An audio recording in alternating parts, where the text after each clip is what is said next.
Magandang umaga sa ating lahat, naway bawat isa sa atin ay nasa mabuting kalagayan at nagagalak na dumalo sa klase na ito. Kami at ng aking mga kagrupo ay naatasan na magsaliksik at magsuri ng tula sa kasulukuyang panahon. Tunghayan natin lahat ang iba't ibang tulang patuloy na umuusbong sa panahong ito. Tagpuan ni Brian V. Minsan, nagkita tayo sa dating tagpuan.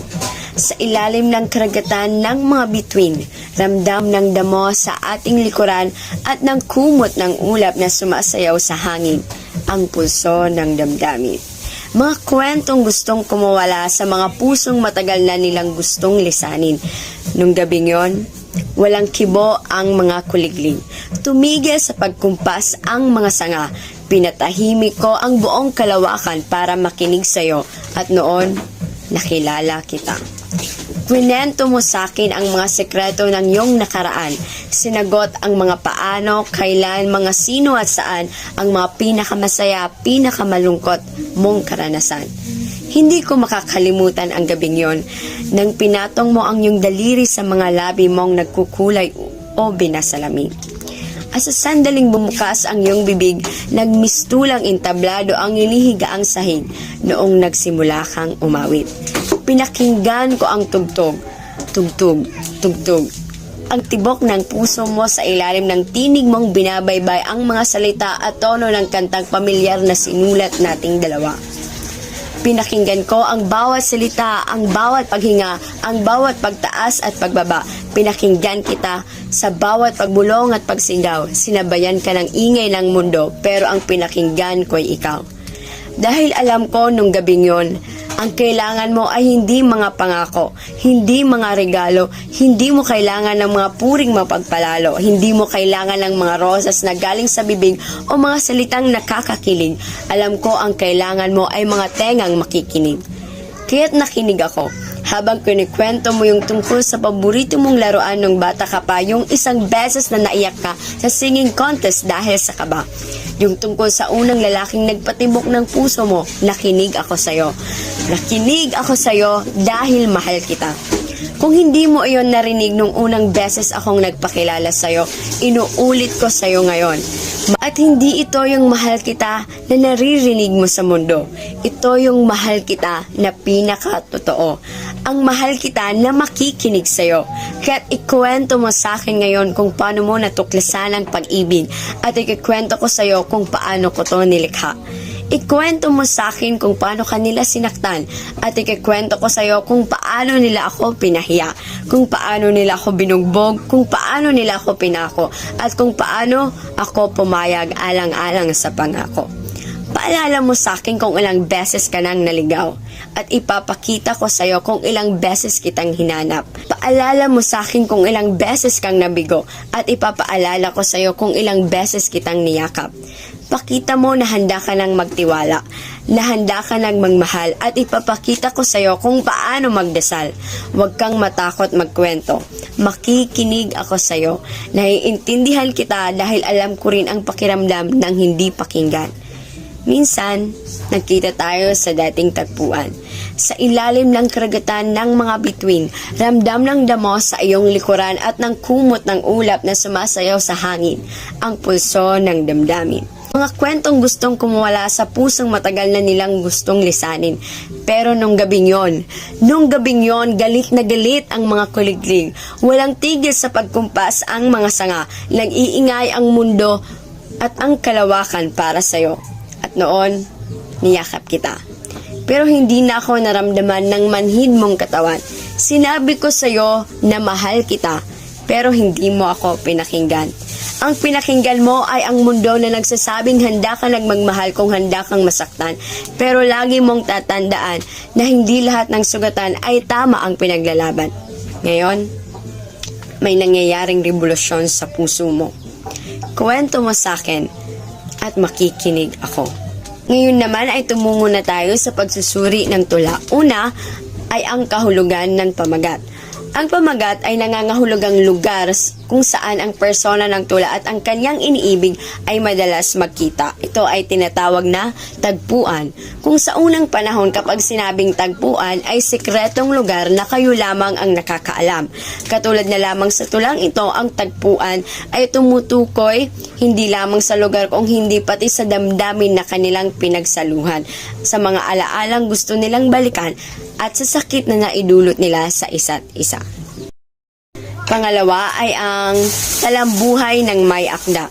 Si Brian V. o Brian Villasencio ay isang graphic artist at spoken word poet. Siya ay pinanganak noong 10 ng Hunyo 1993 sa Riyadh, Saudi Arabia at kalaunay bumalik sa Pilipinas. Siya ay nakapagtapos ng Computer Science sa University of Santo Tomas.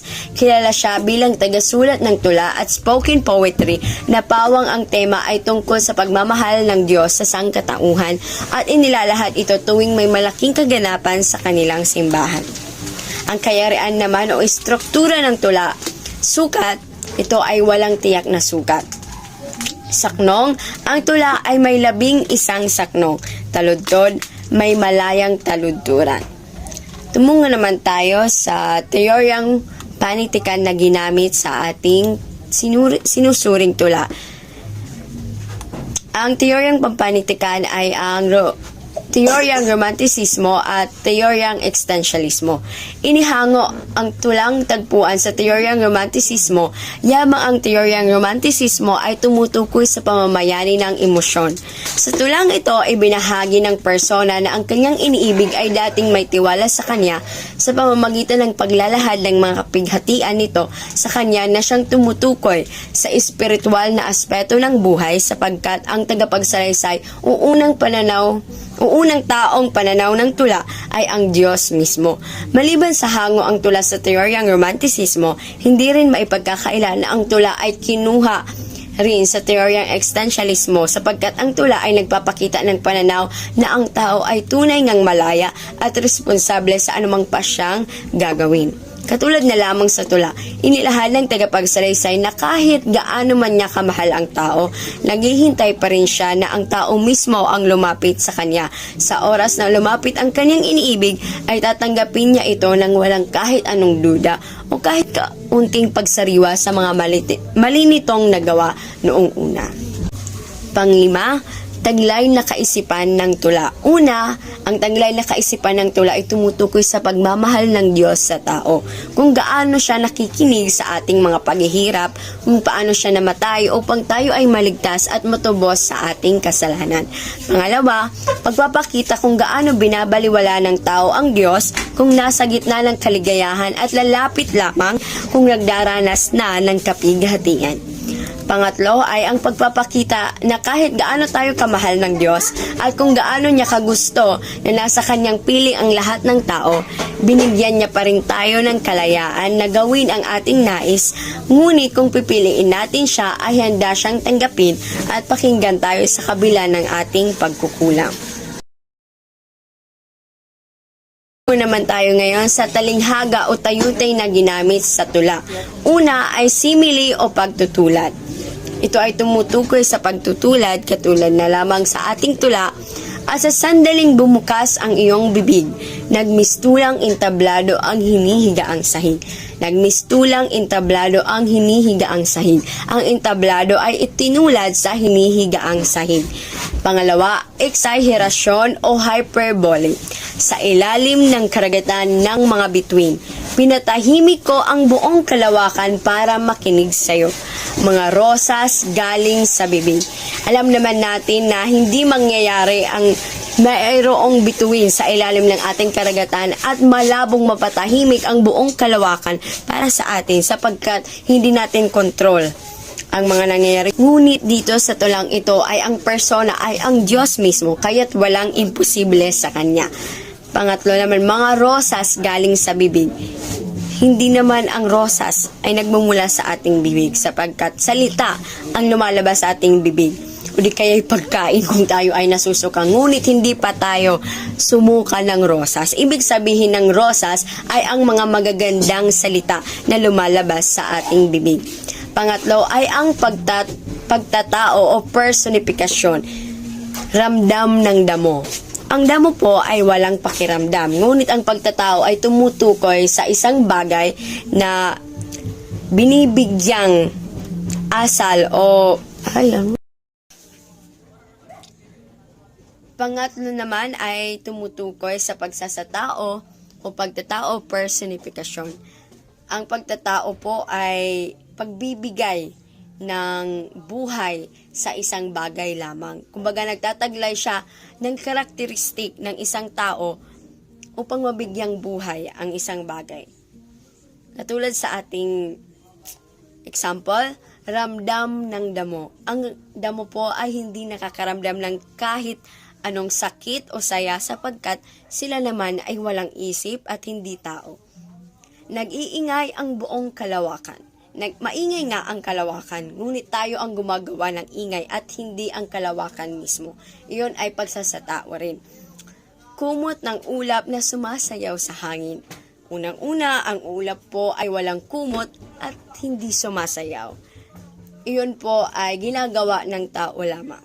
Tumigil sa pagkumpas ang mga sanga. Hindi po nagkukumpas ang mga sanga pero sa pagtatao o personifikasyon, nagagawan o nabibigyang buhay ang isang bagay. Paglilipat sa cloud, ingay ng mundo. Panglima naman ay paghihimig o onomatopeya. Pinakinggan ko ang tugtog. Tugtog, tugtog. Ang bawat tibok ng puso mo sa ilalim ng tinig. Ang tugtog, tugtog ay paghihimig sa tunog ng puso natin. Tumungo naman tayo sa imahe o simbolismong ginamit. Una ay kuliglig o tumutukoy sa maingay na paligid. Ang kuliglig po ay mga insektong maingay tuwing gabi. At tumutukoy po iyon sa ating maingay na kapaligiran. Rosas o magagandang salita. Lalaking nagpatibok sa puso mo, yun ay tumutukoy sa taong iniibig mo. Niyakap ay tumutukoy sa tulang ito ay nagpapakita ng pagtanggap sa kabila ng pagkakamali. Walo naman ay ang tono. Ang tula ay punong-puno ng damdamin na nagpapahayag ng pagmamahal, pag-alala sa mga naunang karanasan habang magkasama at damdaming nagpapahayag ng kahalagahan ng pakikinig. Pangsyam ay ang persona. Ang persona sa tulang ito ay ang Diyos mismo. Isyong panlipunan. Ang mga isyong panlipunan na nabanggit o naging saklaw sa tulang ito ay ang tula ay nagsasalamin ng kakulangan ng pagyakap ng sanlibutan sa taong nakakaranas ng depresyon. Sinabi nga sa tula na kahit ang mundo ay ayaw ng makinig, na siyang tumutukoy sa pagbaliwala ng mga tao sa kapwa na humihingi ng kaunting oras upang pakinggan ang kanyang pinagdadaanan sapagkat madaling isipin ng tao na kapag ang isang kaibigan o kamag-anak ay humihingi ng panahon upang siya'y pakinggan ay nangangahulugan na OA siya o sasabihin na nasa isip mo lang yan, kaaltehan mo lang yan.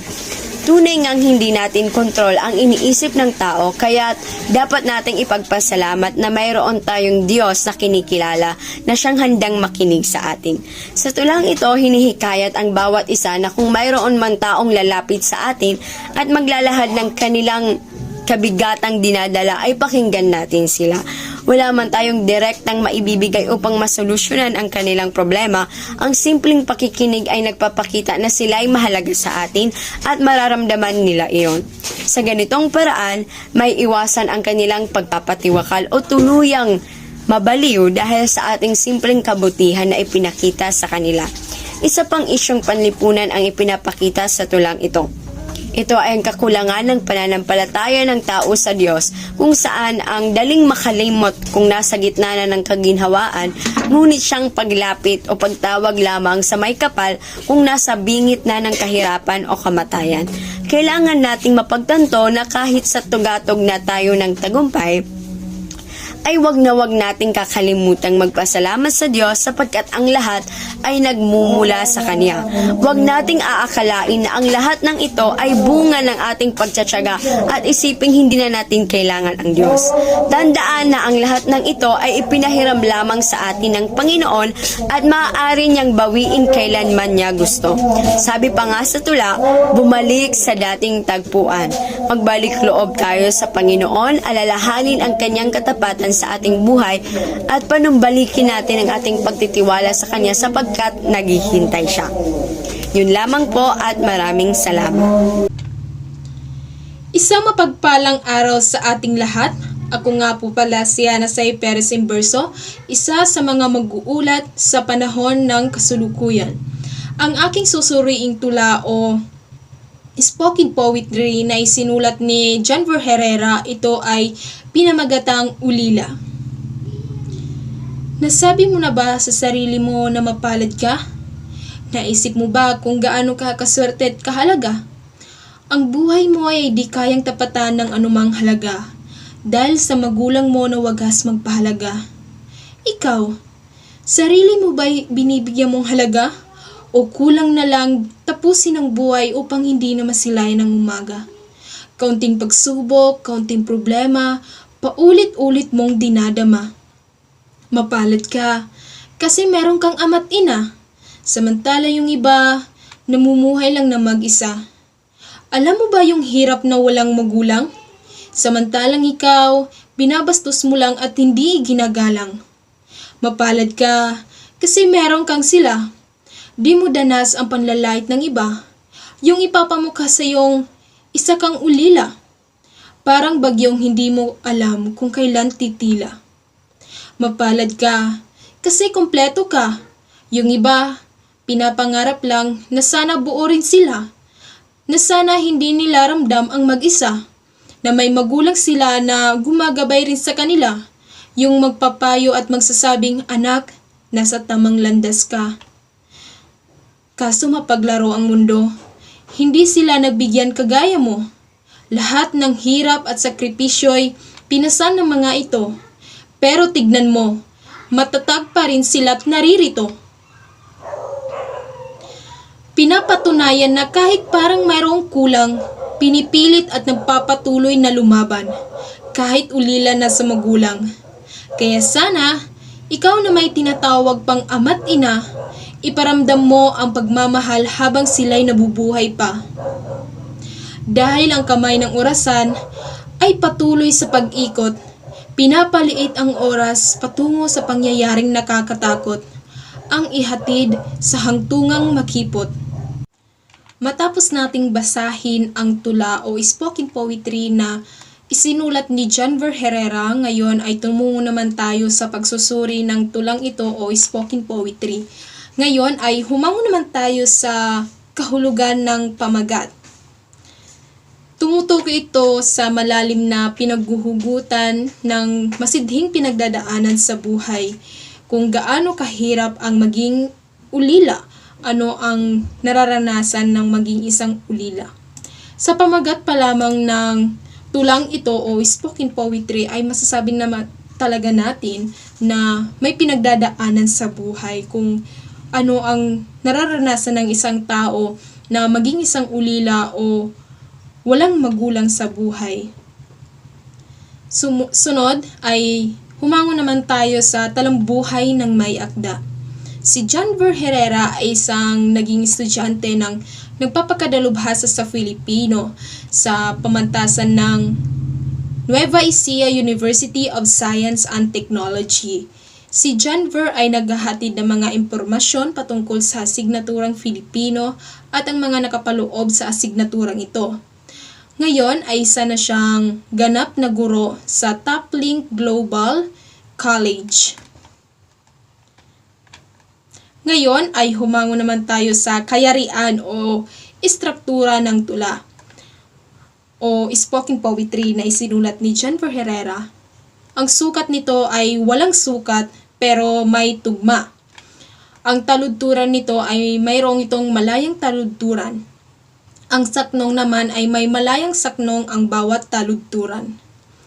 Ngayon ay humango naman tayo sa teoryang pampanitikan na nakapaloob sa tula. Teoryang biographical ang nakapaloob sa tulang ito dahil ang tulang ito ay sumasalamin ito sa karanasan ng may akda. Siya ay nakaranas ng paghihinagpis sa buhay, laging dinadalaw ng lungkot at nangungulila sa kanyang mga magulang. Ito na ang pinakamasakit at pinakamalungkot na pangyayari sa may akda ng tula. So, masasabi talaga natin na si John Ver Herrera ay may pinagdadaanan sa buhay kaya nasulat niya ang tulang ito o spoken poetry para mailabas niya ang kanyang mga hinanakit sa buhay o ang kanyang mga pinagdadaanan sa buhay. Ngayon ay humango naman tayo sa kaisipang taglay ng tula na kung saan nakapaloob dito ang nagpapakita ng pagdadalamhati ng isang tao na nangungulila na sa kanyang mga magulang at nagpapahayag kung gaano kapalad ang mga bata o ang mga anak na mayroon pang mga magulang o mayroon pang mga ama't ina. Na kung saan dito sa mundong ibabaw ay napakaswerte naman talaga ng mga bata na meron pang ama't ina dahil merong nagsasabi sa kanila na tama ito, mali ang ganyan, merong direksyon ang buhay, merong nagsasabi sa kanila na wag mo yang tularan mo ito, ganoon po ang merong magulang. At samantala yung iba na ulila na sa magulang, sila na lamang ang bubuhay sa kanilang sarili para lamang maka-survive sa mundong ito at mahirap ang maging ulila o maging palaboy-laboy na lamang sa kalsada. Yun po ang kaisipang taglay ng tula. Sunod ay humango naman tayo sa talinghaga o tayutay na ginamit sa tula o spoken poetry. Ang una dito ay ang simile o ang pagtutulad. Narito ang isa sa mga parte na mayroong pagtutulad o simile. Di mo danas ang panlalait ng iba, yung ipapamukha sa iyong isa kang ulila, parang bagyong hindi mo alam kung kailan titila. Hindi ba kung tayo ay mayroong mga problema, hindi na natin alam kung kailan ito mawawala o kailan ang katapusan nito, parang isang bagyo.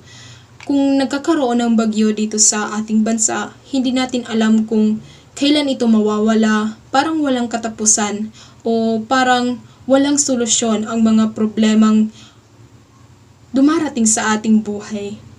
Sunod naman na tayutay na ginamit sa tulang ito o spoken poetry ay ang pagmamalabis o hyperbole. Hindi sila nabigyan kagaya mo, lahat ng hirap at sakripisyo ay pinasan ng mga ito.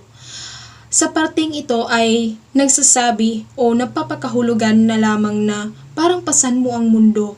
Hindi naman natin mapapasan ang mundo dahil mabigat ito. Kaya nasabing itong pagmamalabis. Kahit kaya naman ang isang problema dahil sa patong-patong na mga problema ay hindi na natin alam kung kailan ito matatapos. Parang napakabigat na sa ating damdamin kung sunod-sunod ang mga problema o mga sakripisyo na dumarating sa ating buhay. Iyon ay humango naman tayo sa imahe o simbolismong ginamit sa tula o spoken poetry. Ang unang salitang narito ay binabastos o ang ibig sabihin nito ay walang respeto. Sa tulang binasa natin kanina ay dapat kung tayo ay mayroon pang mga ama't ina ay dapat nating itong irespeto o dapat hindi tayo mawalan ng respeto dahil mga magulang natin sila. Sunod ay ang bagyo. Ang bagyo ang ibig sabihin doon sa tula ay walang katapusan na problema. Hindi ba kanina sinabi ko na ang mga problema natin ay parang walang katapusan o hindi natin alam kung kailan titila o kailan hihinto. Sunod ay mapaglaro o hindi itinadhana.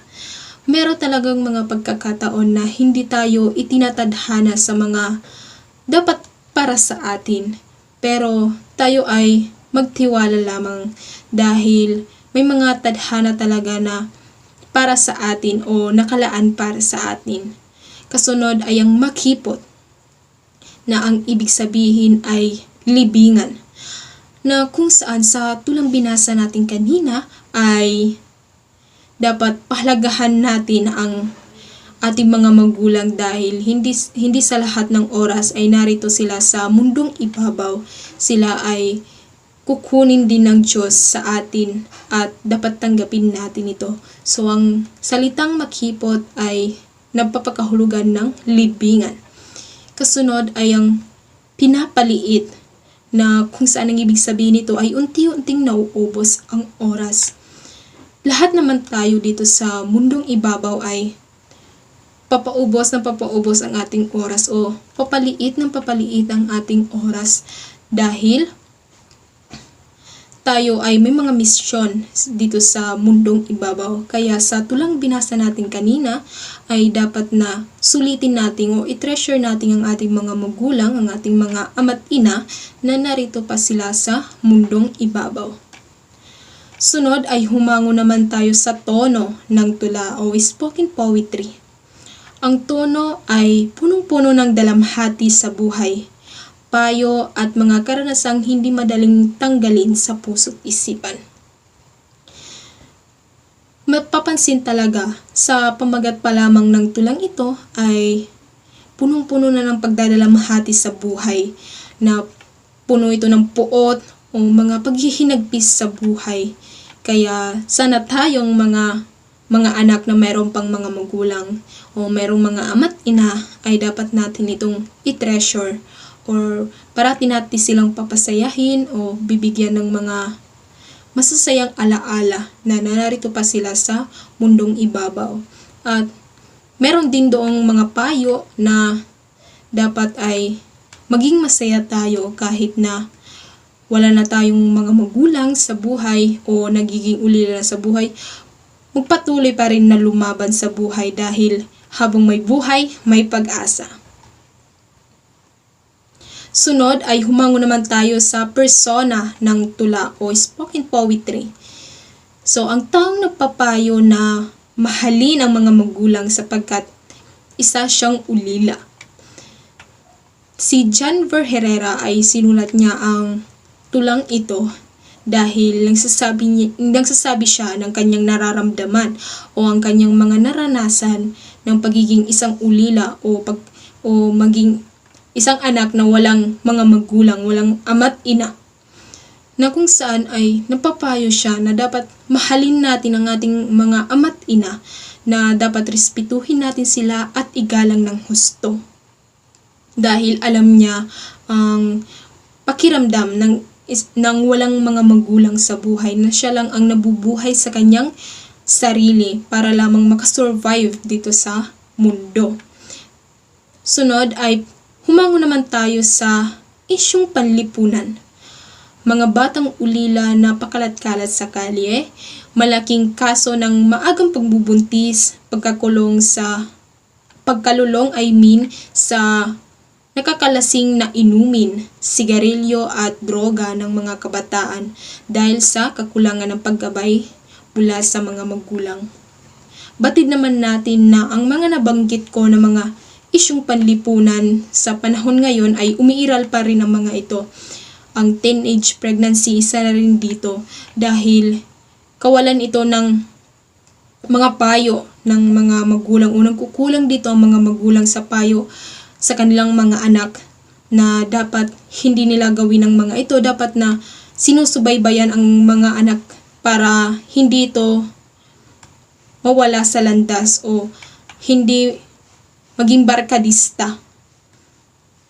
Isa na rin sa mga nagiging isyong panlipunan din ay ang kawalan ng mga magulang na mga irresponsable sa kanilang mga misyon para sa kanilang mga anak, na dapat ay ginagabayan talaga nila ng husto ang kanilang mga anak dahil sila ang nakakatanda, sila ang nagluwal sa kanilang mga anak sa mundong ibabaw na ito.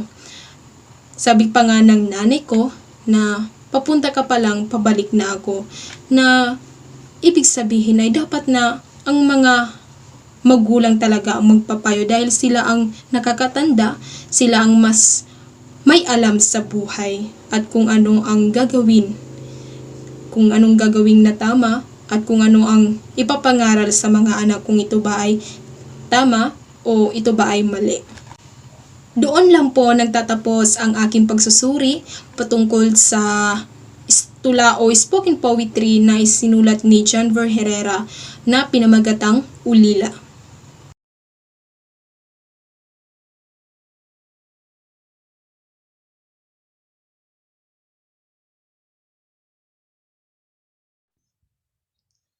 Mapagpalang araw po sa ating lahat. Ako po si Binibining Utilia L. Contillas. Ibabahagi ko po sa inyo ang aking isinuring tula sa kasalukuyang panahon. Ito po ay may pamagat na Ang Nag-iisa ni Juan Miguel Severo. Noong unang panahon, noong ang mga bituin ay natatat lang sa bukid, ang araw ay ninirahan sa pagitan ng mga bundok. Ang buwan ay dalagang lagalag sa gubat. Minsang tumingala ang nag-iisa sa langit. Umawit sa isang hiling kay Bathala. Baguhin ninyo ako, tanggalin ang kadina sa aking mga kamay. Bigyan niyo ako ng gabi na hindi kasing dilim at umaga na hindi kasing ginaw. At sinagot siya ni Bathala, ibibigay ko sa iyo ay iyong hiling. Kung tatanggapin mo ang alok kong sugal, kailangan mong languyin ang pinakamalalim na ilog ng kalungkutan at hindi ka dapat lumubog. Kaya't ang nag-iisa ay lumusong sa tubig, sinanay ang sarili sa hirap ng paghinga, lumangoy patungo sa dalampasigan ng saya. At nang umahon siya mula sa kanyang sugal, umahong kasama niya ang pag-ibig, ang pagmamahal. Sa unang pagkakataon, ang nag-iisa ay nagmamahal. Magkasama nilang nilakbay ang bawat burol, maligaya, may mga pangako ng walang hanggan. Pero ang pag-ibig ay nagbago ng anyo, naging pagod, galit, sinungaling mapagkimkim. Muling bumigat ang kamay at paa ng pagmamahal. Kasabay nito ay dumating ang malakas na unos na nilunod ang lupa ng baha. At sa gitna ng malakas na ulang ay hindi na matukoy ang mga nasira. At pagkatapos ng sigwa, kasama ang puso na nasalanta, kabilang ang pag-ibig na nawala. Ang nagmamahal ay muling nag-iisa, pero matapos ang mga gabing kay dilim, umagang kay ginaw, sa wakas. Ngumiti muli siya. Tinawag muli si Bathala. Lulusong muli sa tubig. Susugal at susugal pa. Hindi ba't sapat na kabayaran ang sakit para sa pagmamahal? Hindi ba't mas tinatayan natin ang lahat kapag hindi tayo sumugal? Ngayon ay tungo naman tayo sa pagsusuri sa tula. Ang kahulugan ng pamagat. Ito ay tungkol sa taong nag-iisa na nababalot ng kalungkutan at walang kasaya-saya ang buhay. Sumugal sa pagmamahal at nasaktan nang ngayon nag-iisa na naman, nang siyang naging dahilan kung bakit hanggang ngayon siya ay susugal pa rin. Ito ay may kaakibat na kahulugan na naglalayong ipabatid ng may akda na kung saan ang buhay ay puno ng pagsubok. Kinakailangan natin sumugal ng sumugal kahit na mahirapan at masaktan. Basta ang mahalaga ay iyong sinubukan. Si Juan Miguel Severo o kung tawaging GM ay ipinanganak noong Agosto 14, 1978 sa Malabon. Siya ay nag-aral sa UP o University of the Philippines sa kursong Architecture. Siya ay nag-umpisang magtrabaho sa industriya bilang isang art director at naging isa rin siyang mahusay na makata. Kumuha siya ng mass communication kung saan dito niya nakilala ang kaibigan na si Anthony Tardon na direktor ng On the Wings of Love na pinalabas sa ABS-CBN noong taong 2015. Dito siya sumikat sa kanyang piyesang Ang Huling Tula na Isusulat Ko sa Iyo. Marami siyang mga nilikhang tula, kabilang na dito ang Nag-iisa at ang Basang Unan. Ngayon naman ay ang kayarian o estruktura ng tula. Sa sukat, walang sukat ang tula. Saknong, isinulat ang tula sa talata. Sa taludtod, kakikitaan ng tugma ng tula na ito ay hindi consistent, ngunit kawili-wili pa rin basahin. Ito ay isang halimbawa ng malayang tula na may tugma at walang sukat. Sa teoryang pampanitikan na nakapaloob sa tula naman ay, sa tula ng Ang Nag-iisa ay napapaloob rito ang teoryang romantisismo. Teoryang nakaapekto sa nararamdaman ng persona sa tula. Pinupunto sa pananaw na ito ang mga damdaming nangingibabaw sa persona. Kagaya na lang sa tula na mas nangibabaw ang kanyang kagustuhan na magkaroon ng minamahal kahit man siya ay masaktan at maiwanan, patuloy pa rin siyang susugal. Ito ay isang indikasyon na mas nangingibabaw ang kanyang damdamin kaysa sa kanyang isip. Ang kaisipang taglay ng tula naman, ang kaisipan ng tula na ang nag-iisa ni Juan Miguel Severo ay nagpapahiwatig lamang ng kanyang damdamin o nararamdaman. Sa pagmamahal ay merong maiiwan at masasaktan dahil sa mga pagsubok na pagdadaanan. Susugal at susugal ka upang ipaglaban ang iyong nararamdaman. Kahit ikaw pa man ay masaktan, muling bumangon at sumugal muli.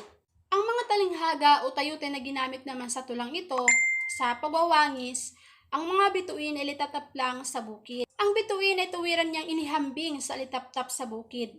Marahil ay nakikita ng manunulat ang kagandahan ng kislap ng mga alitaptap. Nakawangis o siyang nahalintulad niya sa kislap ng mga bituin sa kalangitan. Sa pagsasatao, ang buwan at dalagang lagalag sa gubat. Ang buwan ay binigyan niya ng kahulugan na buhay sa pamamagitan ng paggamit ng salitang dalagang lagalag sa gubat. Ang araw ay naninirahan sa pagitan ng mga bundok. Tinukoy niya ang araw na parang isang tao na ginamit ang salitang naninirahan na kalimitang ginagamit sa tao. Sa pagmamalabis, kailangan mong languyin ang pinakamalalim na ilog ng lungkot at hindi ka dapat lumubog. Sa linyang ito, ipinapakita ang katangian ng bagay o tao na umahantong sa hindi kapani-paniwalang pahayag. Ipinapahiwatig dito ng mayakda na ang buhay ay puno ng pagsubok. Kinakailangan nating maging malakas at patuloy na sumugal sa kahit na anong unos at lungkot sa buhay. Sa panawagan, baguhin ninyo ako, tanggalin ang kadina sa aking kamay. Bigyan niyo ako ng gabi na hindi kasing dilim, ng umaga na hindi kasing ginaw. Sa linyang ito, kinakausap niya ang bathala na parang nasa harapan niya lang ito at gusto ng personan sa tula na magkaroon ng pagbabago sa kanyang buhay at bigyan siya ng makakasama sa buhay upang siya ay lumaya sa nakabalot na kalungkutan. Ang mga imahe at simbolismong ginamit sa tulang ito ay ang kadena. Ginamit ito ng mayakda na nagpapahiwatig ng mga bagay na humahadlang sa persona. Ang dalampasigan ng saya. Ginamit din ito ng mayakda na nagpapahiwatig na gusto ng persona na lumigaya. Ang tono ng tulang ito ay punong-puno ng masidhing damdamin, kung saan ang tono ng persona sa tula ay nagpapahayag ng pananawagan, pagmamahal, kalungkutan at katapangan, kasabay ng kanyang pagbibigay ng pag-asa sa buhay. Ang persona ng tulang ang nag-iisa ni Juan Miguel Severo ay si nag-iisa, na representasyon lamang sa mga taong nag-iisa sa buhay na gustong magkaroon ng pagmamahal. Siya ay matapang sapagkat hindi siya takot na harapin ang mga problemang kanyang kinaharap at buong tapang itong nilampasan. Nagpakita rin siya ng tapang na sumugal muli sa kabila ng lahat ng sakit at paghihirap ang kanyang naranasan sa kanyang unang pagsugal, ngunit ngayon ay handa pa rin siyang sumugal muli kahit man siya ay masaktan na masaktan pa ay susugal pa rin. Ang isyong palipunan ng tulang ito, ang mga pagsubok na kinakaharap sa ating buhay, maging sa pagmamahal bago makamtan ng ating mga ninanais. Ipinapahiwatig ng tula na ang buhay ay puno ng pagsubok na kailangan nating harapin tungo sa ating tagumpay. Ganon din sa pag-ibig. Susugal at susugal ka upang ipaglaban ang iyong minamahal. Hindi madaling abutin ang ating mga pinapangarap sapagkat susubukin tayo ng panahon bago natin ito matanggap. Iba't ibang unos ang mararanasan natin sa buhay kasabay ang unos ng pag-ibig. Kinakailangan natin maging matatag sa kahit na anumang hamon sa buhay sapagkat sa buhay ay walang madali. Lahat ay pinaghihirapan bago mahawakan. Ganun talaga ang buhay. Minsan kailangan mo rin sumugal upang iyong malaman at makamtan. Hindi yung mananahimik ka lang at hindi sinubukan. Ipinapahiwatig din ng tula ang tunay na pangyayari sa kasalukuyan kung saan marami ang nahihirapan at nakikipaglaban sa mga nararanasan at nararamdaman. Sumusugal kahit na mahirapan at masaktan sapagkat dito sila natututong bumangon upang sumugal muli. Yun lamang po at maraming salamat po. Magandang hapon po sa ating lahat. Ako nga po pala si Jaime May A. Colliantes at ngayon itatalakay ko po sa inyo ang aking sinuring tula na pinamagatang Tiyakap Kalilintad ni Daniel Ong. Tiyakap kalilintad ni Daniel Ong. Nagkalat, maayos na pagkakalat, ang naglaglagang mga dahon ng talisay sa bakuran ni na Ustad Uto at Commander Noran. Kayo manggi, pula, dilaw, rosas, mga kulay na nagpapaalala sa akin ng napipintong taglamig at taglagas. Subalit dito'y kasukdulan pa ng tag-init at di lamang dahon kundi buhay ang napapatid at nalalagas. Buhay ng ina, wata, ama, kaka, buhay ng apo, bapa, babo, buhay ng kalabat kaibigan, buhay ng rebelde at sundalo, buhay ng balo at kafgo, buhay ng manok, kambing, kalabaw, aso. Di namimili ng oras at lugar ang kamatayan. Dumarating na lamang itong kusa, di tulad ng bagyong mayroong pambabala, di nito namimili ng biktima. Kadalasan nakasuot patig ang biktima at salarin. Tiningala ko mga punong kahoy at nakita ko ang mga munting bahay ibon na nagpugad sa malabay nilang mga sanga. Nandoon ang mga kalapati para bang nakikinig at matamang nakamasid sa ating pag-uusap at mga kilos. Habang ang iilay naglalambingan o buong giras ay pinapagaspas sa ating pandilig ang kanilang mga pakpak, mistulang mga lakpak sa pagitan ng mga balahibong nalagas, sinundan ito ng aking paningin, subalit sa biglang ihip ng hangin ay natabunan ito ng mga dahon. Di kalayuan sa ilog, nakangiting pinagmamasdan ni Ustad Uto ang apo niyang nasa duyan, habang idinuduyan ng alon ang bangka natin naghihintay sa pangpang. Una, ano nga ba ang kahulugan ng pamagat? Ang tiyakap ay isang salitang Maguindanao na ang ibig sabihin ay pangangalaga o pag-aaruga. Samantalang ang kalilintad naman ay kapayapaan.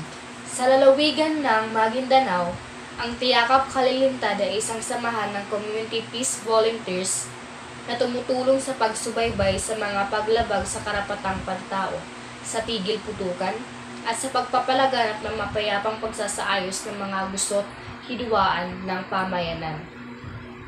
Ngayon, tumungo naman tayo sa talambuhay ng may akda, ang talambuhay ni Daniel Ong. Si Daniel Ong ay isang tubong Maguindanao o tubong Mindanao at siya ay nagsaliksik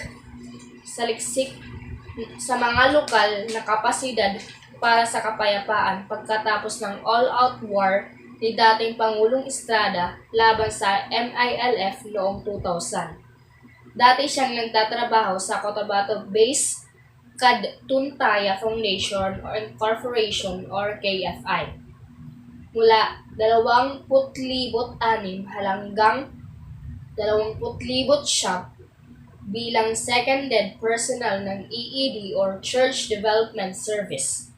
At mula 2010 to 2014, kasama ang Bread for the World sa ilalim ng Civil Peace Program ng huli.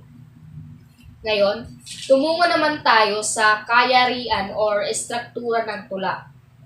Ang sukat, walang sukat pero may iilan, may mga bahagi na kakakitaan ng mga tugma.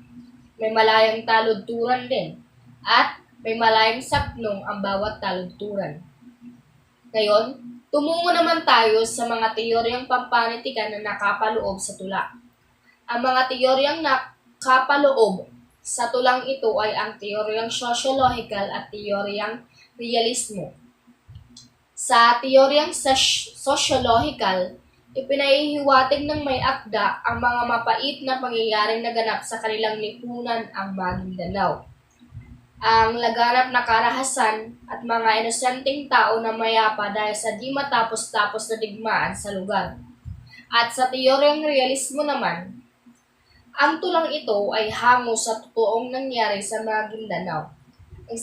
Ang nasabing pangyayari ay tinawag na masakre sa Mindanao o pamamaslang sa Ampatuan, hango sa pangalan ng bayan kung saan natagpuan ang mga bangkay.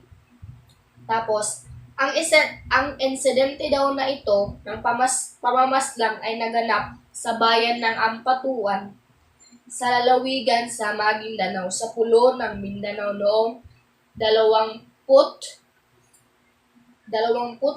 ng Nobyembre, araw ng 23. Ang insidente daw na ito ay isang pinakamalubhang karahasang pampolitiko. Ngayon, tumungo naman tayo sa kaisipang taglay ng tula. Ang tula ay nagsasalaysay sa mga mapapait na dinanas ng mga mamamayan sa Maguindanao na halos ikaubos ng lahat.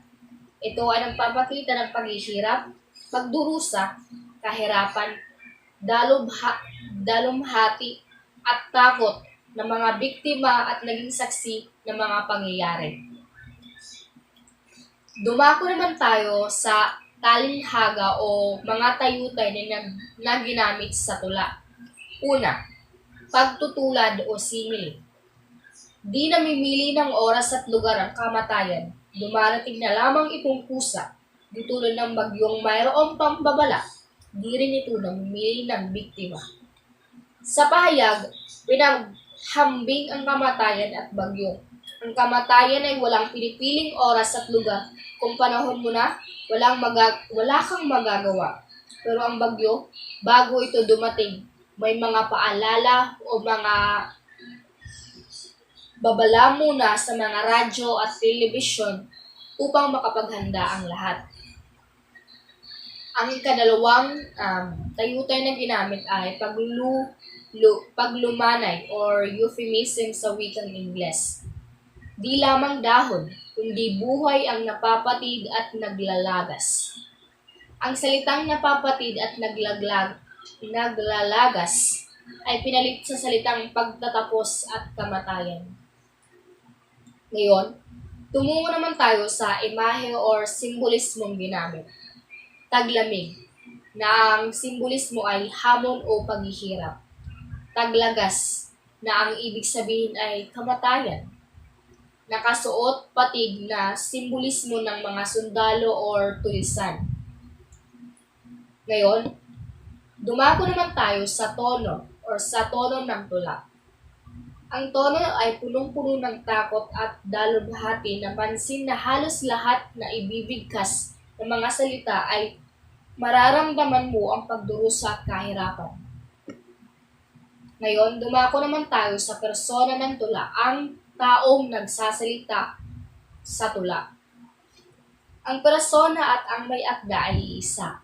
Si Daniel Ong mismo ang persona ng tula.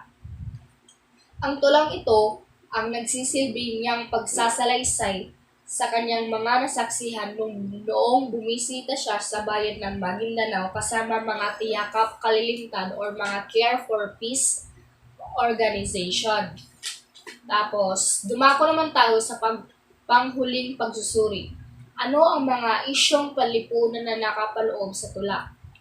Hindi naman bago sa atin ang mga bangayan ng mga politiko na halos magpatayan at magkalimutan para lang makaupo sa posisyon, makaupo sa inaasam na posisyon. Ang iba't ibang partido ay may kanya-kanyang panig at mga taga-suporta.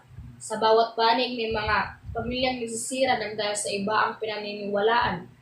At may mga pagkakataon din na bago pa magsimula ang eleksyon o botohan, may mga nagpapatayan na. Ganoon ang nangyari sa Maguindanao. Maligaya at maluwalhating araw po sa ating lahat, lalo na sa ating magaling at aktibong guro sa Filipino na si Binibining Rowena Ariaso. Ako nga pala si Joseph Baltimblor na nagpapadalubhasa sa wikang Filipino. Ako ay inyong lingkod na tagapagtalakay sa pagsusuri ng tula. Naaway nasa mabuti kayong kalagayan sa pagkakataong ito. Halina't samahan ako sa pagsuri ng aking tula na may temang pagmamahal sa bayan. Bayan ni Mami Charles. Pagmamahal kung saan ka sinilang, pagmamahal sa ating bayan, pagmamahal sa lugar kung saan ka unang natutong magmahal, pagmamahal sa ating bayan, bayan kung saan ka naninirahan. Pero pagmamahal pa ba ang pinapakita mo sa bayan? Lalo't yung ginagawa mo ay mga bagay na di inaasahan ni naman. Mga bagay di nagugustuhan. Kaya pwede ba? Pakibago naman. Ang ating bayan ay nagsilbing ating tahanan. Kaya kailangan nating linisan. at hindi iwanan. Para lang makapunta sa ibang bansa. Pero yung ginagawa mo, bakit puro pasikat lang? Kunwari mahal ang bayan, pero wala naman talaga siyang pakialam. Nagbago na ng lubusan ng mga kabataan sa panahon ngayon. Puro pakitang tao lang yung nakikita ko. Pero pwede pa naman nating baguhin ang lahat. Pwede naman nating mahalin at walang kapalit at totoo ang ating bayan. Pwede naman nating simulan sa pagpapahalaga sa ating kapaligiran. Pwede rin sa paggawa ng kaaya-aya sa kapwa. At kung gusto mo, pwede mo naman simulan. Sa pagtanggap na sa bayang tuka, pinanganak ka. Kaya kahit anong gawin mo, kahit sobrang init, dito kailangan mo itong pahalagahan. Dahil ang bayan na tuwang nagturo sa'yo magpakatotoo. Katotohanan ang kailangan ng bayan.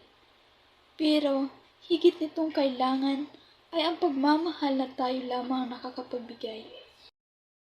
Ano nga ba ang kahulugan ng pamagat na pagmamahal sa bayan?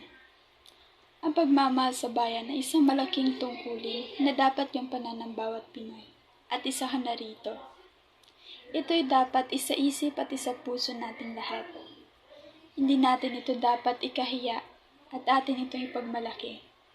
Kaya't sa pinakasimpleng paraan ay mahalagang ipakita natin ang pag-ibig natin sa inang bayan. Ngayon, atin namang tunghayan ang talambuhay ng may akda. Si Mommy Charles ay sikat na manunulat sa Proud Pinoy at isa siyang responsableng magulang at buong buhay niya ay nakatuon lamang sa kanyang anak. Siya ay graduate ng Bachelor of Science Education or BSEd major and Filipino. Sapagkat wala ako masyadong nakuha impormasyon kay Mommy Charles, yan lamang po ang lumabas sa aking mga na-research, kaya po napakaikli lamang ng kanyang talambuhay.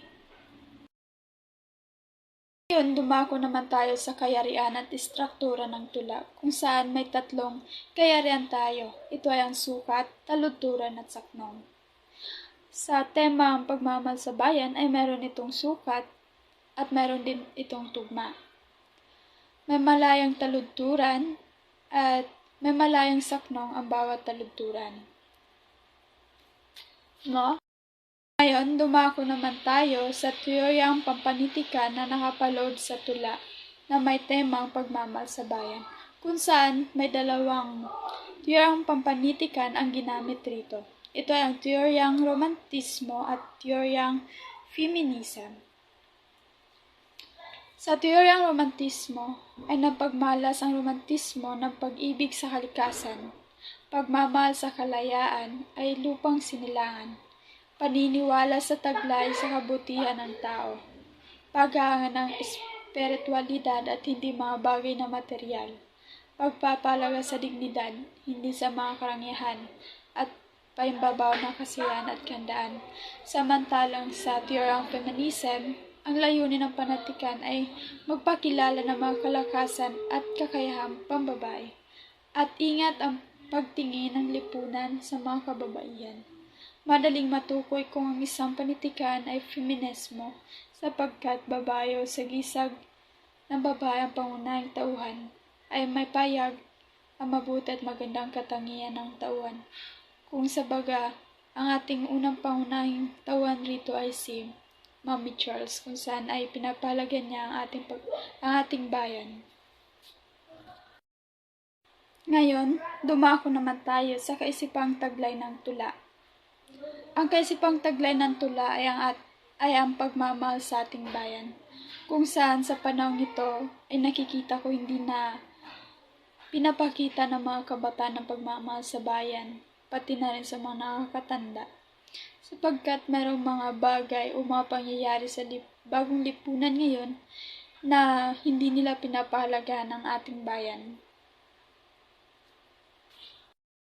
Ngayon, dumako naman tayo sa talinghaga at tayutay na ginamit sa temang pagmamahal sa bayan, kung saan may dalawa itong talinghaga. Ito ay eksaherasyon, tanong, rhetorical.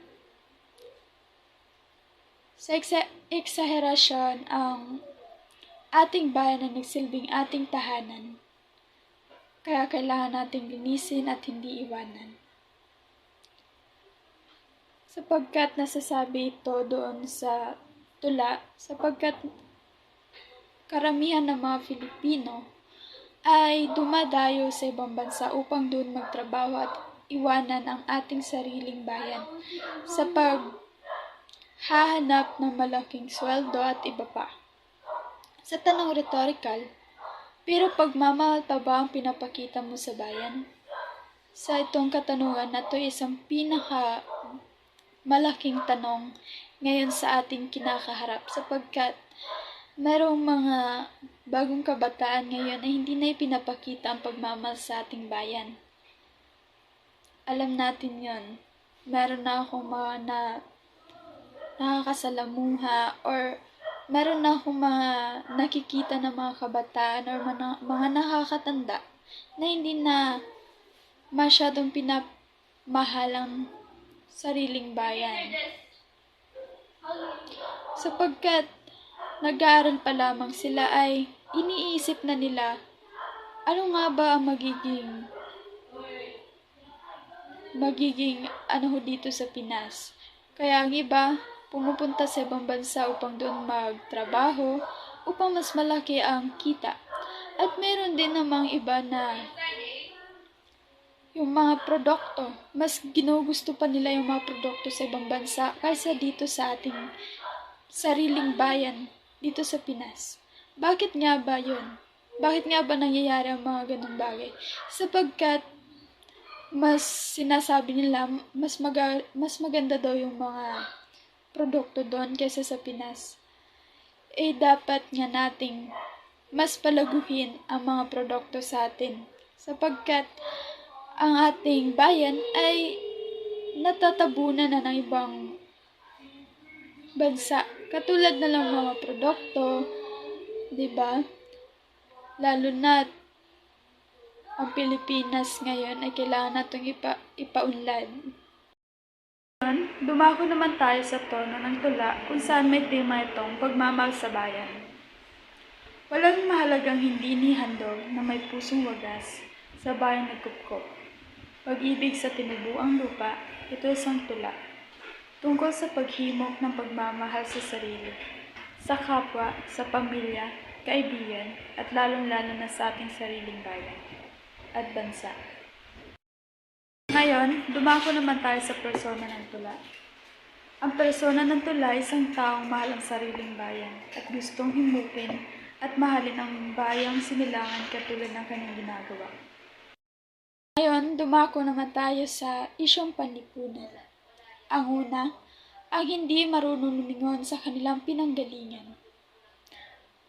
Sapagkat karamihan naman ngayon ay hindi na lumilingon sa kanilang mga pinanggalingan. Pero sapagkat may mga tao ring lumilingon pa rin sa kanilang pinanggalingan. Kinakalimutan ng sariling atin. Oo, may kilala akong ganito. Ikaw ba yon o ako? Lalo na sa mga salitain, wika, ay marami nang nabago sa Pilipinas. Sapagkat binabago ito ng ating bagong lipunan sa mga panahong ito. Sa pananalita, di ba? Halos karamihan yan sa mga kabataan ng pananalita ay hindi na kagalang-galang, lalo na sa mga pagsagot ng mga katanungan ng kanilang mga magulang, hindi na gumagamit ng pu at upo. Yan yung madalas na problema sa lipunan ng panahon na ngayon. Sapagkat mayroong mga kabataan na nawawalan na ng respeto sa kanilang mga magulang at lalong-lalo na sa sarili. May bagong bayani ang ating panahon ni Reo Alma. Tathala, ibig kong magtipon ng bato, hinango sa dagat, talampas at bulkan, pagdikit-dikiting, tila munting payo at tamnan ng aming binubuong dangal. sa kaalalayan ng Sampag at Abel, sa salo ng agong, kutibing at bugyong, watawat ay libong kakaway sa hangin, pambunyi sa ating bayani na ngayon. Nagbayani silang wala ni espada, dinagtalumpati sa bulwag at parke, ang binantay ay pintig at hininga, tatak na pumingkod, puting uniforme. Sinlinis ng apoy, sinsipag ng batis, paglilingkod nila'y higit sa bantayon. Sila ang bayaning anumang panganib, titindiga handog, buhay may marupok. Bathala, ibig kong bawat isa'y batoy, titikan ng giting, hila at pangalan. Lumalat sila ang gamot sa tao, nangasawi sila para may mabuhay. Ang kahulugan ng pamagat ay tungkol sa mga frontliners na katulad ng doktor, nurse, guro, sundalo, pulis at marami pang iba na ibinuhos ang buhay alang-alang sa mga taong pilit na lumaban sa gitna ng pandemya. Tungkol din ito sa mga bagong bayani na kapalit ng buhay ay sumulong para sa lahat. Talambuhay ng may akda. Si Virgilio Sinadrin Almario ay kilalang awtoridad sa larangan ng wikang Filipino at panitikan ng Pilipinas, kasalukuyang dekano ng Kolehiyo ng Arte at Literatura ng Universidad ng Pilipinas sa Diliman. Gamit ang sagisag na Reo Alma, si Ginoong Almario ay maraming institusyon tulad ng Carlos Palanca Foundation, Sentrong Pangkultura ng Pilipinas at Komisyon ng Wikang Filipino. Si Ginoong Almario at pangunahing tuon ng kanyang pananaliksik.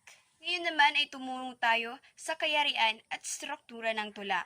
Ang sukat nito ay 12, may saknong na 5 saknong, at ang taludtod nito ay 4 na taludturan. Ngayon naman ay tumungo tayo sa teoryang nakapaloob sa tula. Ang teoryang nakapaloob sa tula ay teoryang humanismo, na ang layunin ng panitikan ay ipakita na ang tao ang sentro ng mundo. Ito ay tungkol sa mga taong may paninindigan na kahit walang espada ay lumaban upang madugtungan ang buhay ng isang tao. Ngayon naman ay tumungo tayo sa kaisipang taglay ng tula. Ito ay tungkol sa mga taong bayani na nawalan ng buhay at inialay ang buhay para sa mga tao. Sa alang-alang sa kanila ay piniling magtrabaho at panindigan ang propesyon at ipakita nila ang pagiging bayani sa pamamagitan ng pagbuwis ng buhay, at makikita natin ang sinasabing commitment ng kanilang napiling propesyon o larangan. At ngayon naman ay tumungo tayo sa talinghagang ginamit. Nagbayani silang wala ni espada. Ibig sabihin ng talinghagang ito ay kahit walang armas o kagamitang pandigma, ay tinuring silang mga bayani sa tapang at kagitingan na kanilang ipinakita. Sinlinis ng apoy, sinsipag ng batis, na ibig sabihin na bilang mga bayani sa kasalukuyang panahon ay ginawa nila ang kanilang makakaya sa kanilang tungkulin at ginampanan nila ito na kahit pagod na ay kailangan pa ring magpatuloy dahil ito ang kanilang napiling propesyon. Imahe o simbolismong ginamit. Puting uniforme, sumasagisag sa isang aspeto ng personalidad na nagpapagaling o nakahihikayat at ng magagandang pagbabago batay sa mas tapat mong damdamin tungkol sa taong iyon. Espada, ginagamit ito ng tao sa pakikipagdigma o pakikipaglaban. Tono. Ang makata ay gumamit ng mga kombinasyon ng mga salita, letra, kulay o typefaces upang mapagbuti ang epekto ng tula sa mambabasa.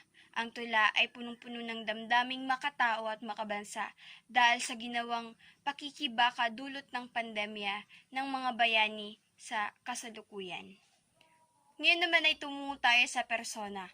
Ang persona sa tula ay ang mga frontliners na nangamatay sa gitna ng pandemya. Ibinuhos ang buong lakas at pawis kahit na tumatagaktak ay patuloy pa rin at walang takot na pinanindigan ito, kaya't walang pagsisising tinanggap nila ito kapalit man ang kanilang buhay.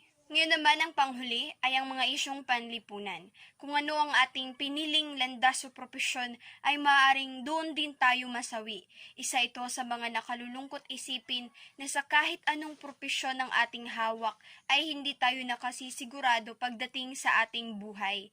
Na kahit anong propesyon pa man ay may panganib pa rin, pagsubok at marami pang iba na ating kaharapin sapagkat hindi madali. At katulad ng mga bagong bayani, ay pinamalas ang katapangan sa pamamagitan ng pagtalo at pagbigay ng inspirasyon sa mga tao. Magandang araw sa inyong lahat. Ako nga pala si Binibining Angeline Mia V. Tanyola at ngayon naman ay aking tatalakayin ang isa sa mga halimbawa ng tula na naaangkop sa kasalukuyang panahon na pinamagatang Bulag Kahuwan na isinulat ni Ariana Trinidad. Bulag Kahuwan. Bumaon sa tao, kuko ng pangako, at ngiti ng politiko, na planchado pati kwelyo.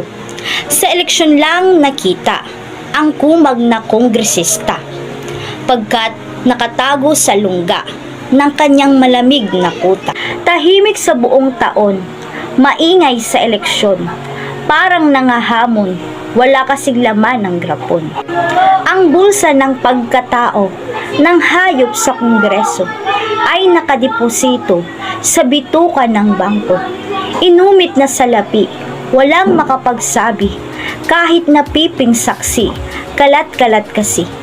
Bundat ang bulsikot, sa pangungurakot, ang kaban sinimot, sinaid pati ipon.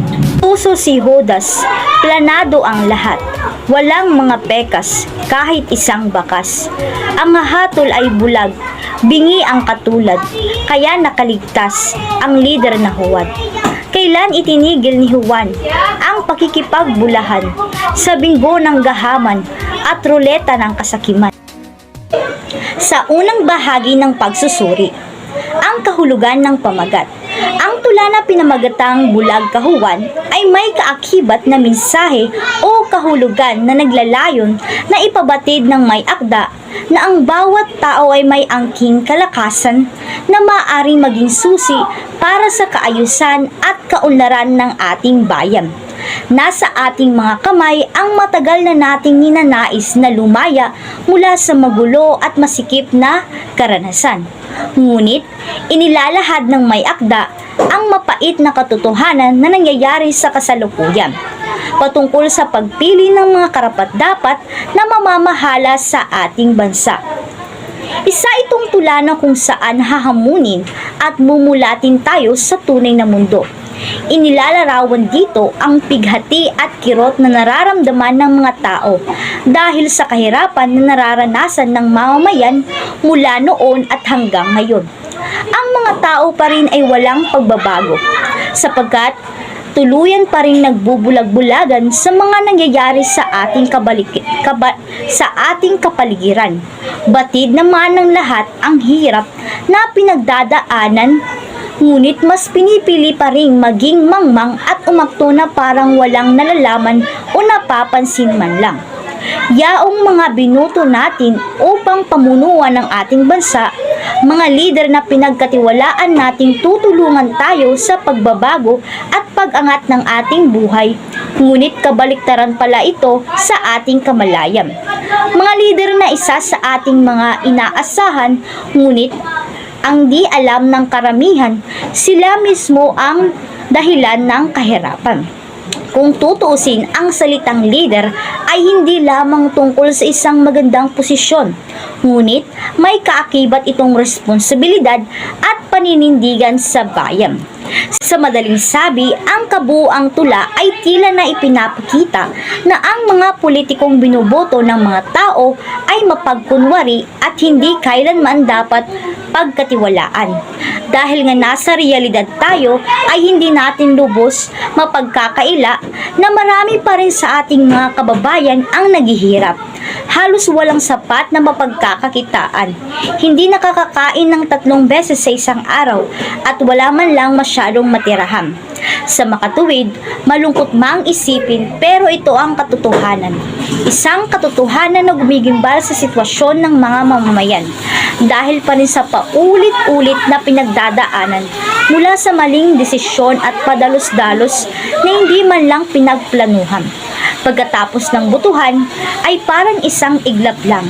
Naglaho ang lahat ng mga pangako at mga plataporma na akala natin tutugon sa bawat pangangailangan ng mamamayan. Ngayon naman ay tumungo tayo sa talambuhay ng may akda.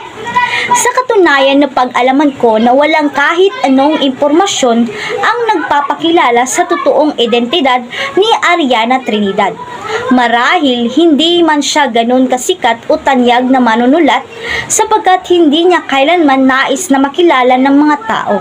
Ngunit sa pamamagitan ng pagsusulat ng mga tula ay dito niya ipinapakita ang kanyang talento base sa kanyang karanasan sa buhay. Sa pagsulat ng mga tula ay isa sa mga naging karamay niya sa kabila ng kanyang mga pagsubok na kanyang nararanasan araw-araw.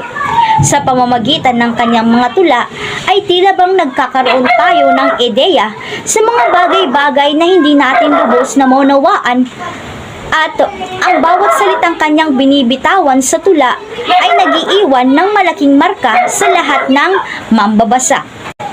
Maraming katangi-tanging tula ang nailimbag niya sa publiko.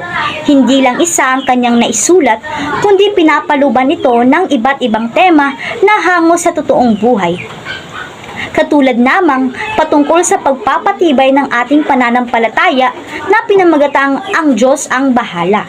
Hindi man direktang masusubaybayan natin ang buhay niya sa kanyang talentong pagsusulat, ay para na rin dinadala tayo sa mundo ng buhay niya upang ma-inspire at maengganyo tayo na gumawa rin ng mga akdang pampanitikam, katulad na lamang ng pagsusulat ng tula, na isa rin sa mga magiging susi upang tayo ay makalabas sa ating comfort zone. Ang katauhan ni Ariana Trinidad ay masasabi kong kahanga-hanga ito at dapat tularan ng kabataan, sapagkat ang lahat ng oras at panahon na kanyang nilaan sa pagsusulat ng tula ay katumbas ng pagpapahalaga at pagkilala kung ano at sino ka. Para naman sa kayarian at istruktura ng tula, ang tula ay may sukat, saknong at taludtod. Ang sukat nito ay may 6 na pantig na makikita sa una at pangalawang taludtod, at mayroon ding 8 pantig sa ikatlo at ika-4 na taludturan sa iisang saknong. Dahil sa sukat at tugma, mas napapaganda nito ang ritmo ng pagbibigkas sa tula na nakapagbibigay ng karagdagang lakas sa mensaheng nais iparating sa bumabasa o nakikinig. Ang tula ay binubuo ng 9 na saknong, at ang tulang ito ay isang halimbawa ng tradisyonal na taludturan na may sukat at tugma. Para naman sa teoryang pampanitikan, sa tula ng bulag kahuwan ay nakapaloob dito ang teoryang realismo. Ito ay tumatalakay sa katotohanan sa lipunan, isang pangyayari na hango sa totoong buhay. Pinapaksa nito ang kalagayan na nangyayari sa lipunan tulad ng korupsyon, katiwalian, kahirapan at diskriminasyon. Madalas din itong nakapokus sa lipunan at gobyerno. Para naman sa kaisipang taglay ng tula, ang kaisipan ng tula na bulag kahuwan ay nagpapahiwatig lamang ng kanyang sariling damdamin ukol sa isang pangyayari at maihahalin tulad rin sa bawat araw na nararanasan ng mga Pilipino. Isang madamdaming mensahe para sa lahat ng mamamayan na kailanman nais ng may akda na magising ang lahat ng tao. Mamulat tayo sa katotohanan. Katotohanan dapat na umiiral sa ating lipunan. Isang lipunang puno ng pagmamahal at pagkakaisa, ngunit sa totoong buhay ay talawas ito sa nangyayari dahil sa tula pa lang ay ipinapabatid sa lahat na ang tao ay wala pa ring pagbabago. Paulit-ulit na nagrereklamo ng kahirapan sa buhay, ngunit patuloy pa rin namang nagpapauto sa mga mabubulaklak na salita ng mga politiko na kunwari sa una mga ngako, pero pagdating ng panahon, bigla na lang itong naglalaho. Ngayon naman ay tumungo tayo sa talinghaga o tayutay na ginamit sa tula. Sa tula, binanggit roon ng salitang ang bulsa ng pagkatao ng hayop sa Kongreso ay nakadeposito sa bituka ng bangko. Sa parting ito ay masasabing ginamitan ito ng pagpapalit-tawag na tayutay o mas kilalang metonomiya sa Ingles. Ano nga ba ang pagpapalit-tawag? Kapag sinabi nating pagpapalit-tawag, ito ay isang uri ng tayutay na kung saan ang tawag sa isang bagay ay pinapalit o inihahalili bilang patalinghagang pantawag sa ibang bagay na ipinapahiwatig niyon. Sa simpleng salita, ang metonomiya o pagpapalit-tawag ay paggamit ng isang salita para pumalit o kumatawan sa kahulugan ng ibang salita. Ito ay isang uri ng tayutay na pansamantalang pagpapalit-tawag sa mga pangalan ng mga bagay na magkakaugnay. Bali sa bahaging ito ay maitutukoy na ginamitan ito ng pagpapalit-tawag sapagkat kung mapapansin nyo na kapag sinabing kongreso, ang kabuuang itinutukoy nito ay ang mga taong nasa posisyon na itinuturing bilang isang pangunahing tagapagpagawa ng mga batas sa Pilipinas. Ginamitan rin ng pagpapalit-tawag sa salitang bituka ng bangko dahil sa katunayan, ang bangko ay wala namang bituka.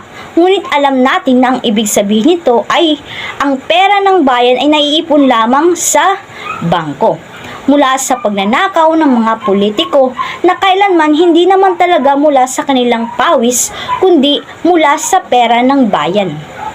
Kasunod naman ay ang rhetorical na tanong. Ano nga ba ang rhetorical na tanong? Ang rhetorical na tanong, ito ay ang nagawa ng walang balak na makakuha ng isang sagot. Ginagawa lamang ito ng nagbigay upang tukuyin ang kanyang sariling pananaw tungkol sa isang tiyak na sitwasyon. Ang pagbubuo ng mga katanungang ito ay naglalayong makabuo ng refleksyon sa tatanggap upang mabago nila ang kanilang pag-iisip o pag-uugali. Halimbawa na lamang nito ay ang kailan ititigil ni Juan ang pakikipagbulahan. Sa bahaging ito ay nais lamang malaman ng may akda kung kailan matututo ang mga tao na pumili ng mga kandidatong mapagkakatiwalaan. Ngayon naman ay dumako tayo sa imahe at simbolismong ginamit sa tula. Sa tulang Bulag Kahuwan ay nabanggit roon ng mga salitang bakas na sumisimbolo ng mapait na karanasan. Ang huwad naman ay sumisimbolo ng isang taong hindi mapagkakatiwalaan. Ang salitang pikas naman ay sumisimbolo ng isang masamang pangitain. At ang salitang gahaman naman ay sumisimbolo ng walang kaunlaran. Para naman sa tono ng tula, binubuo ito ng magkakahawig na elemento lalong-lalo na sa mga tono o himig ng persona sa tula. Ang konkretong tula ay isang genre ng liriko kung saan ang makata ay gumagamit ng mga kombinasyon ng mga salita, letra, kulay at typefaces upang mapagbuti ang epekto ng tula sa mambabasa.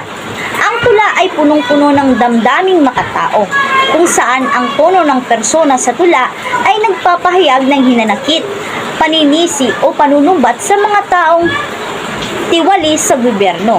Mga taong walang ibang hangad kundi ang utuin at linlangin ang mga mamamayan sapagkat isa lamang ang kanilang mithiin, kundi ang magnakaw ng pera ng bayan, habang maraming nahihirapan dahil sa kanilang kapabayaan.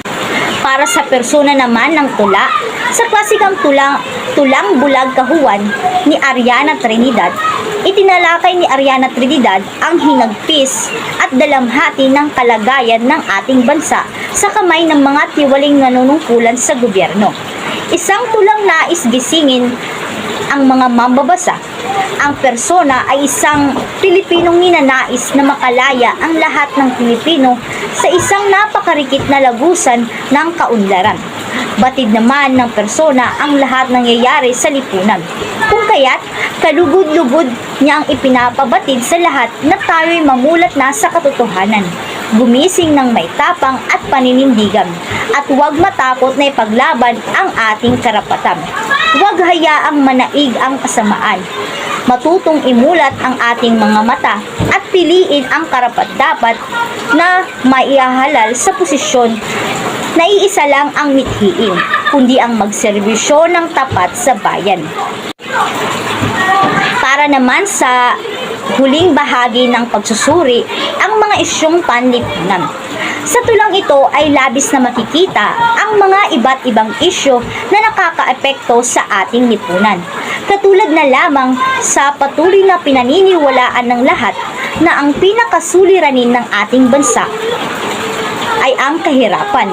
Ngunit base sa aking nakikita, ang pinakaugat na suliranin na ating kinakaharap at patuloy na natatamasa maging sa kasalukuyan sa puntong hindi matapos-tapos ay walang iba kundi ang korupsyon.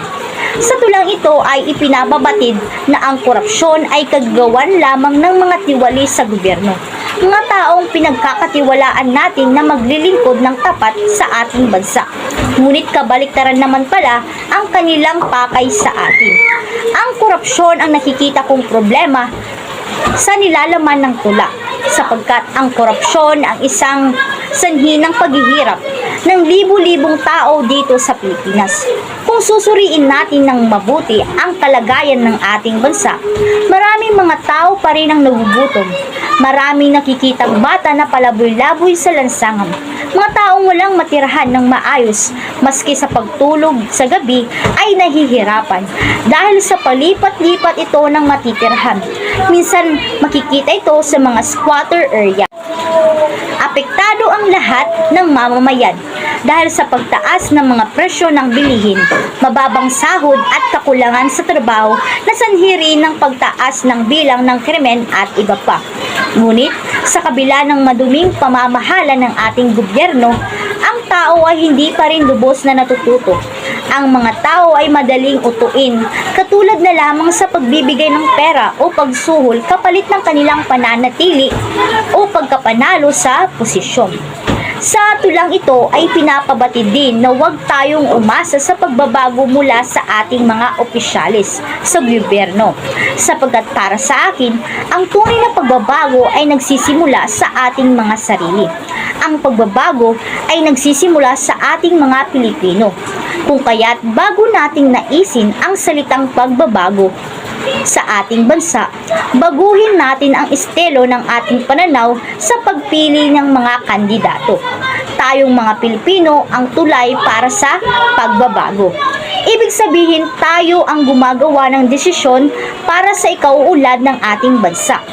Tayo mismo ang may alam kung paano natin malalabanan ang korupsyon. Kung tayo ay magkakaisa upang harapin ang panibagong bukas. Walang imposible sa mundo kung tayo lamang ay sama-samang magpapaulad ng bansa. Ngunit mangyayari lamang ito kung hindi na tayo magpapauto at magbubulag-bulagan sa mga nakikita natin sa ating paligid. Kung hindi na tayo matatakot na maglabas ng saloobin tungkol sa mga bagay-bagay na nangyayari sa ating bansa. Ang pinakamahalagang konsepto ng tulang ito ay matuto ang lahat ng tao na maging alerto, mapagmatsyag at may kamalayan sa mga nangyayari sa kasalukuyan. Yun lamang po at maraming salamat.